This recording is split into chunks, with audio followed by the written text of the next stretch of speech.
কড়াইতে তেল গরম দিয়ে দিয়েছি। এবারে কি বানাবো, তাই তো? এই দেখো, এই যে গাজর কুচিয়ে নিয়েছি, আর এই যে এখানে হচ্ছে গিয়ে চাউমিন সিদ্ধ করে ঠান্ডা জলে ধুয়ে রেখেছি।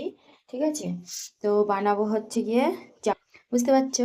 তো সন্ধ্যাবেলা মেয়ে বলছে যে মা আমার গলা ব্যথা করছে, বড় মেয়ে খাবে না, ছোট মেয়ে খাবে, তাই ওকে দুধ আর মুড়ি দিয়ে দিয়েছি, গরম দুধ দিয়ে মুড়ি দিয়ে দিয়েছি। আর এদিকে সবাই একটু চাউমিন খাবো, তাই চাউমিন বানাচ্ছি। তো ভিডিওটা দেখো, সঙ্গে থাকো। এ দেখো, এই যে দুটো ডিম দিয়ে দিলাম, আর একটু নুন দিয়ে দিলাম, দিয়ে ডিমটা ভাজা করে তুলবো আগে।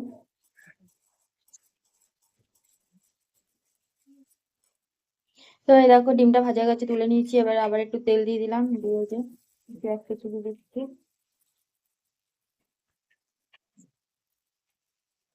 এই যে তারপরে এই যে গাজরটা দিয়ে দিলাম। দেখো, গাজর পেঁয়াজ আর একটু কাঁচা লঙ্কা দিয়েছি। এই যে ভাজা ভাজা হয়ে গেছে। এবারে চাউমিনটা দিয়ে দেবো। চাউমিনটা দিয়ে দিই।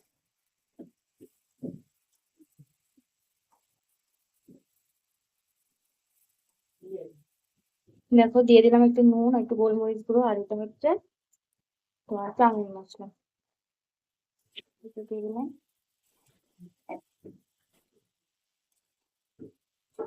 এবারে এই যে ডিমটা দিয়ে দেবো।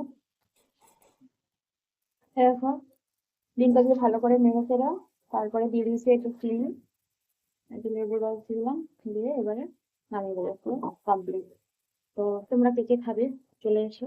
ঠিক আছে, আর রাতে খাবে আছে ডাল, আলু ভাজা আর বেগুন ভাজা। চারটা বাই আবার খাবে তাহলে। ভালো থেকো, সুস্থ থেকো। ভালো লাগলে ভিডিওটা লাইক করো, শেয়ার করো।